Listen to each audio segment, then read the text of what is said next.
Good morning बच्चों। आज मैं आपको क्षितिज के काव्य खंड में ललद्य पाठ पढ़ाने जा रही हूँ। ललद्य जो कवित्री हैं और जिन्होंने अपनी रचनाएं की हैं वाक। ललद्य कश्मीरी भाषा की प्राचीन यानी कि बहुत पुरानी कवित्री हैं। ऐसा माना जाता है कि उनका जन्म लगभग 1335 ईस्वी में श्रीनगर के निकट सिमपुरा गांव में हुआ और उनकी मृत्यु 1376 में। उनके जीवन के बारे में अनेकों किंवदंतियाँ यानी अनेकों बातें बहुत अधिक प्रचलित हैं और सही जानकारी उनके बारे में बहुत कम मिल पाती है।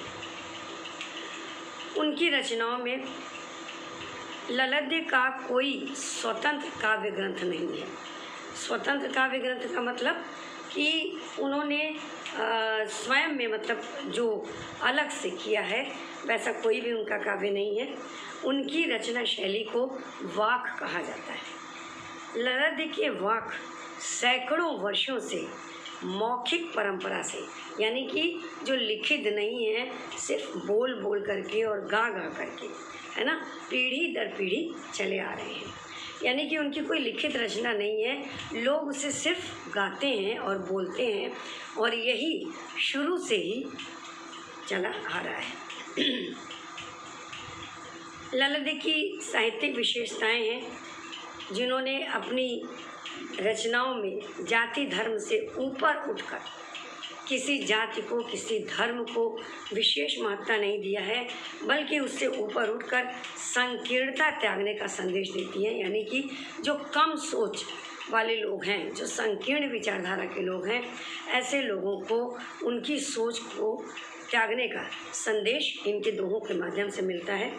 कबीर की तरह इन्होंने भी धार्मिक संकीर्णताओं का विरोध किया। जैसे कबीर ने जात पात का विरोध किया था, भेदभाव, हिंदू मुस्लिम इन सबों का विरोध किया था, इसी प्रकार ललद्य ने भी सांप्रदायिक विरोध किया है और प्रेम को ही इन्होंने सर्वश्रेष्ठ स्थान दिया है। इनकी रचनाएं सरल भाषा में लिखी गई हैं, इसलिए लोग बड़े आसानी से उन्हें आज भी याद करते हैं।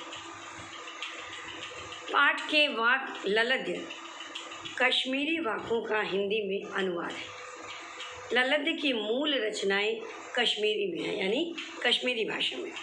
यहाँ केवल इस आपके पाठ में केवल 4 वाक नमूने के तौर पर लाया गया है, यानी कि सिर्फ 4 वाक आप लोगों को इनके वाकों में से पढ़ाया जाएगा। इनका पहला वाक है, रस्सी कच्चे धागे की खींच रही है नाव, जाने कब सुन मेरी पुकार, करें देव भवसागर पार, पानी टपके कच्चे सकोरे, व्यर्थ प्रयास हो रहे मेरे, जी में उठती रह हूँ, जाने की चाह है घेरे। ललद्य ये जो आप दोहे पढ़ रहे हैं या जो हम आपको पढ़ करके सुना रहे हैं, इनको सुनते ही आपको ये लग रहा होगा कि इनकी भाषा जो है बिल्कुल अलग है। रस्सी कच्चे धागे की खींच रही मैं नाव, जाने कब सुन मेरी पुकार, करे देव भवसागर पार, पानी टपके कच्चे सखोरे, व्यर्थ प्रयास हो रहे मेरे, जी में उठती रह हूँ, घर जाने की चाह घेरे। कवित्री का मानना है कि आत्मा रूपी नाव को मैं कच्चे धागे से खींच रही हूँ। आत्मा जो है वह नाव है और कच्चा धागा क्या है? हमारा शरीर। जो हमारा शरीर है वह कच्चे धागे के समान है। हमारे शरीर में जो भी अजर अमर है, जो भी कुछ है, वह है हमारी आत्मा। जब हमारी आत्मा हमारे शरीर का साथ छोड़ देती है तो ऐसी स्थिति में शरीर जो है वह निष्क्रिय हो जाता है, निष्प्राण हो जाता है। आत्मा तो अजर अमर है। जब तक हमारे भीतर हमारी आत्मा है तब तक हमारी सांसें हैं। आत्मा अजर अमर होती है। नैनम छिंदन्ति शस्त्राणि नैनम दहति पावक न चैनम क्लेदयन्त्यापो न शोषयति मारुतः। ये सुना होगा आप लोगों ने श्लोक। ये वेद के हैं कि आत्मा नैनम छिंदन्ति शस्त्राणि, आत्मा को शस्त्र जो है वह छेद नहीं सकती। नैनम दहति पावक, न अग्नि जला सकती है। न चैनम क्लेदयन्त्यापो न शोषयति मारुतः, न तो उसे पवन उड़ा सकती है। आत्मा अजर अमर है, उसका कोई भी कुछ नहीं कर सकती। एक बार वह हमारे शरीर से अगर निकल भी जाती है तो भी आत्मा जो है वह मरती नहीं है, वह हमेशा जीवित रहती है।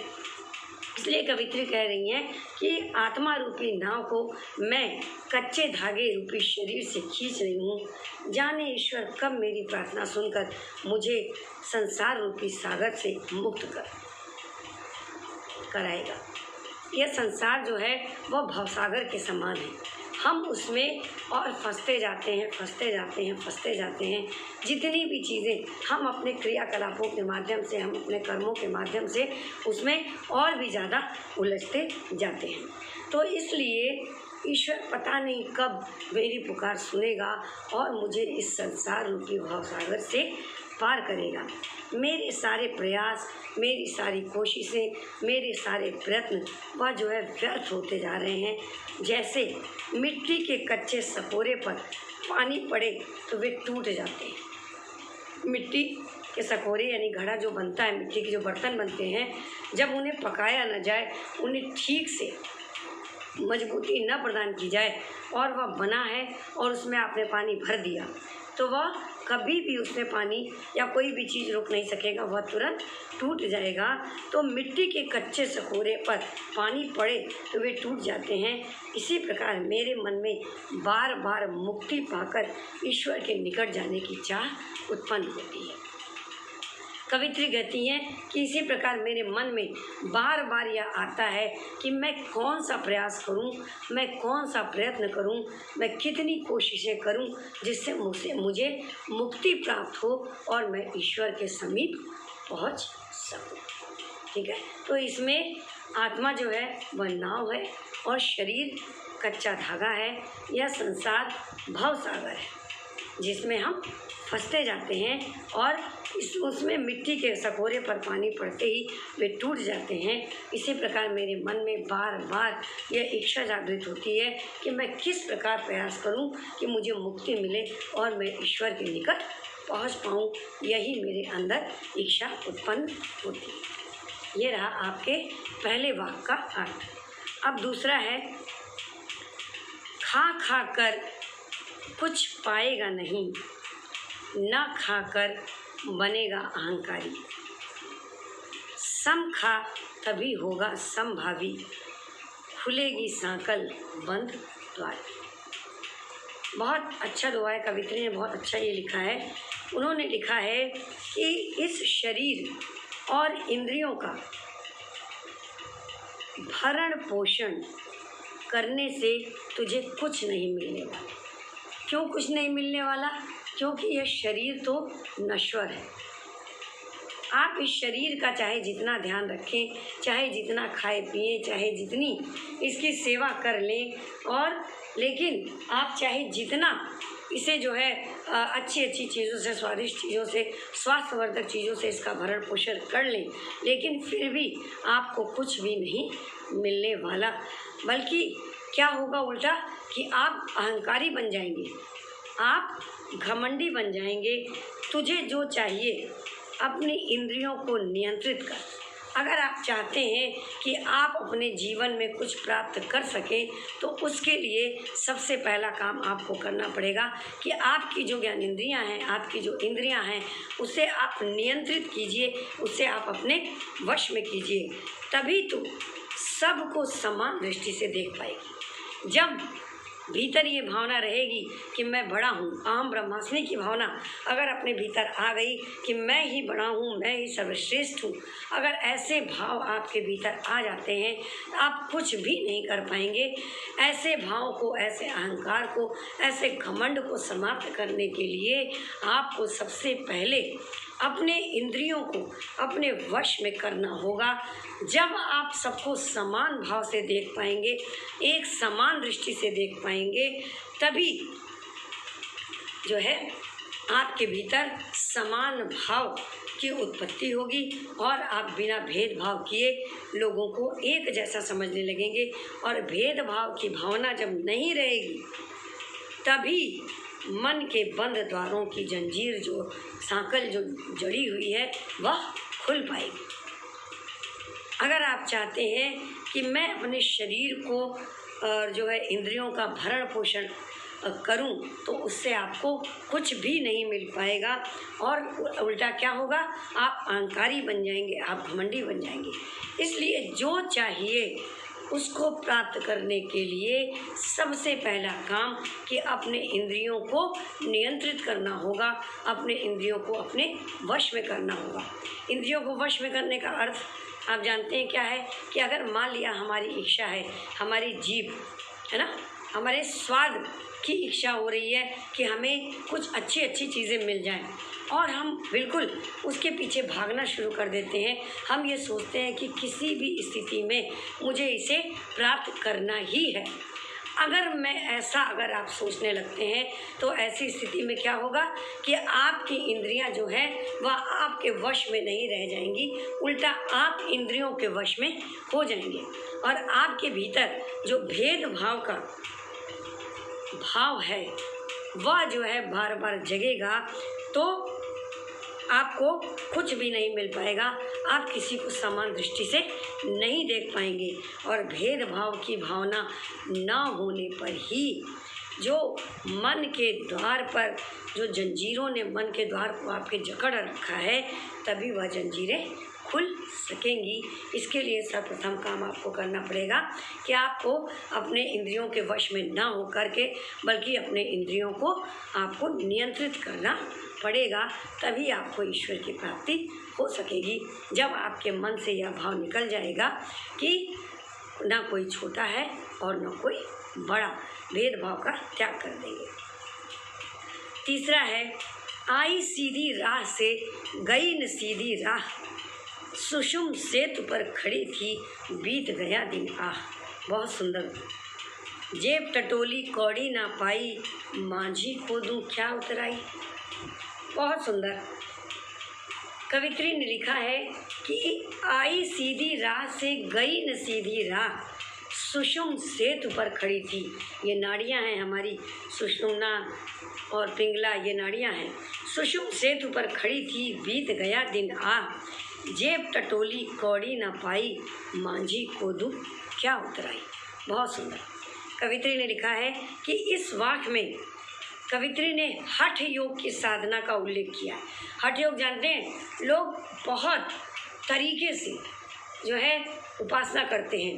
कभी एक पैर पर खड़े होकर के प्रचंड धूप में, प्रचंड ठंडी में इस तरीके से उपासना करते हैं कि लोगों को देख करके जो है उनका जी थर्रा जाए। तो हठ योग की साधना का कवित्री ने इस वाक्य में, इस पद में जो है उल्लेख किया है और कहा है कि योग के अनुसार शरीर में 3 प्रसिद्ध नाड़ियाँ हैं। योग के अनुसार हमारे शरीर में 3 नाड़ियाँ हैं। कौन कौन सी? ईड़ा, पिंगला और सुषुम्ना। हठ योगी इन्हीं तीनों नाड़ियों को जागृत करते हैं। इन तीनों नाड़ियों को जागृत करने के बाद ऐसा कहा जाता है कि हमारा संपर्क सीधे ईश्वर से हो जाता है। ये सिर्फ कहने वाली बातें हैं, जबकि ऐसा कुछ नहीं है। हम अपने शरीर को इतना कष्ट दे करके ईश्वर ये नहीं कहता कि आप अपने आप को कष्ट पहुंचाएंगे तब आप मुझे पाइए। ईश्वर तो ये कहता है कि आप बिल्कुल श्रद्धा भाव से, भावनाओं में भर करके आप मुझे याद करिए और मैं आपके सामने प्रकट हो जाऊंगा। ईश्वर ये नहीं कहता कि आप अपने आप को कष्ट पहुंचाइए। इस वाक्य में कवित्री हठ योग की साधना का उल्लेख करती हैं। योग के अनुसार शरीर में 3 प्रसिद्ध नाड़ियां हैं। कौन कौन सी? ईड़ा, पिंगला और सुषुम्ना। साधक इन तीनों पर योग में नियंत्रण करता है। यहाँ कवित्री कहती हैं, ईड़ा पिंगला के सीधे मार्ग से जो जीवनी यानी जो सांस हमें मिली है वह सीधी राह से गई नहीं। सीधी राह से आई तो है लेकिन सीधी राह से गई नहीं है। मैं बीच में पिंगला के पुल पर बैठी यह सब देख रही थी। मैं पिंगला रूपी पुल पर बैठ करके सब कुछ देख रही हूँ। इस साधना में ही दिन बीत गया और यह साधना करते करते ही दिन बीत गया, जीवन समाप्त हो गया और मुझे कुछ नहीं मिला। मैं इसी आस में बैठी रही कि मैं हठ योग के माध्यम से ईश्वर को प्राप्त कर लूँगी। तब मैंने देखा कि प्रेम पास प्रेम झांकी की फूंक कौड़ी भी न थी और मैं उस गुरु को उतराई क्या दूँ जिसने मुझे मुक्ति का मार्ग दिखाया। तब मैंने देखा कि मेरे पास तो कुछ शेष बचा ही नहीं, मेरे पास तो प्रेम बचा ही नहीं। अब मेरे पास प्रेम ही नहीं तो मैं जिस गुरु ने मुझे मुक्ति की राह बताई उन्हें मैं क्या उतराई दूँ। यानी कि जब आप कोई काम करते हैं और कोई आपको कुछ सिखाता है या कुछ पढ़ाता है, या जैसे अगर मान लिया आप गंगा पार कर रहे हैं तो आप केवट को उतराई देते हैं, मतलब उसे कुछ दान दक्षिणा देते हैं। अब तो हमारे पास कुछ बचा ही नहीं तो मैं अपने गुरु को उतराई क्या दूँ। कवित्री ने हठ योग की साधना का उल्लेख किया है इस पद में और कहा है कि योग के अनुसार हमारे शरीर में 3 नाड़ियां हैं, ईड़ा, पिंगला और सुषुम्ना। साधक इन तीनों पर योग में नियंत्रण करता है। यहाँ कवित्री कहती हैं कि ईड़ा पिंगला के सीधे मार्ग से जो जीवनी जो सांस मुझे प्राप्त हुई वह सीधी राह से गई नहीं। आई तो थी सीधी राह से लेकिन गई नहीं। मैं बीच में ही पिंगला के पुल पर बैठी यह सब देख रही हूँ। तब मैंने देखा कि मेरे पास तो प्रेम पास रूपी कुछ भी नहीं बचा कि मैं अपने गुरु को कुछ उतराई दे सकूं जिन्होंने मुझे मुक्ति का मार्ग दिखाया है। अब चौथा है, थल थल में बसता है शिव ही, भेद न कर क्या हिंदू मुसलमान, ज्ञानी है तो स्वयं को जान, वही है साहिब है पहचान। बहुत सुंदर। शिव तो अनंत अजर अमर अविनाशी है, वही पालन करता है, वही संहार करता है। शिव जो है वह थल थल में बसता है, जगह जगह पर, जल हो या स्थल सर्वत्र एक ही ईश्वर निवास करता है। हिंदू मुसलमानों को उसमें भेद नहीं करना चाहिए। एक ही ईश्वर है जो जल हो या थल हो सब में निवास करता है। कभी भी किसी धर्म के किसी संप्रदाय के लोगों को उसमें भेदभाव नहीं करना चाहिए। यदि तुम्हें सच्चा ज्ञान है तो पहले अपने आप को पहचानो। अहम शिवम, शिव हमारे भीतर ही स्थित है। सबसे पहले अपने भीतर स्थित शिव को पहचानिए। तुम्हारे भीतर ही ईश्वर निवास करता है, उसे जानो, है ना, उसे जानो, यही सच्चाई है। ईश्वर जो है वह कहाँ है? हमारे भीतर है। जिस प्रकार कबीरदास ने लिखा है कि कस्तूरी के शरीर में जो है अंदर भीतर मृग के भीतर कस्तूरी निवास करती है, उसी प्रकार मनुष्यों के भीतर ईश्वर निवास करता है। जिस तरह के मृग जो है पागल होकर के वन वन में कस्तूरी की महक सूंघते ही ढूंढता फिरता है, लेकिन उसे वह नहीं प्राप्त होता। क्यों नहीं प्राप्त होता? क्योंकि वह स्वयं उसके भीतर ही स्थित है। इसी प्रकार ईश्वर जो है वह हमारे अंतरात्मा में स्थित है, हमारे अंदर स्वयं स्थित है। जब हम अपने भीतर झांकेंगे, जब हम स्वयं को पहचानेंगे, तब हमें ईश्वर जो है वह स्वयं में ही प्राप्त हो जाएगा। तो शिव जो है वह हमारे भीतर ही स्थित है और ईश्वर हमारे भीतर निवास करता है। हमें कहीं भी जा करके उससे ढूंढने की आवश्यकता नहीं है। जब हम अपने भीतर देखेंगे तो ईश्वर स्वयं हमारे भीतर जो है वह मिल जाएगा और हमें इधर उधर कहीं भी भटकने की आवश्यकता नहीं होगी। बहुत सुंदर लिखा है कवित्री ने कि जल थल सब में शिव ही बसता है और किसी भी धर्म या संप्रदाय के लोगों को उसमें भेदभाव नहीं करना चाहिए। यदि तुम्हें सच्चा ज्ञान है तो पहले अपने आप को पहचानो, स्वयं को जानो कि तुम हो कौन, और ईश्वर तुम्हारे भीतर ही निवास करता है, वह सहज ही तुम्हें प्राप्त हो जाएगा। इसलिए ईश्वर को ढूंढने से पहले स्वयं को ढूंढना आवश्यक है। अगर हम स्वयं को जान लेंगे कि हम कैसे हैं तो ईश्वर हमें अपने आप मिल जाएगा। कबीर दास ने भी लिखा है ना कि मोको कहाँ ढूंढे बंदे, मैं तो तेरे पास में, ना मैं देवल ना मैं मस्जिद ना काबे कैलाश में, खोजी हो तो तुरतों मिली हो पल भर की तलाश में, है ना। मैं जो है वह सबके श्वास में ही मैं निवास करता हूँ। तो इस प्रकार कवित्री ने भी बहुत ही सुंदर जो है ईश्वर के बारे में बताया है कि वह हमारे भीतर ही निवास करता है, हमें कहीं और अन्यत्र उसे ढूंढने की आवश्यकता नहीं है। तो ठीक है, धन्यवाद बच्चों। उम्मीद है आपको वाक नामक पाठ अच्छी तरह से समझ में आ गया होगा। धन्यवाद।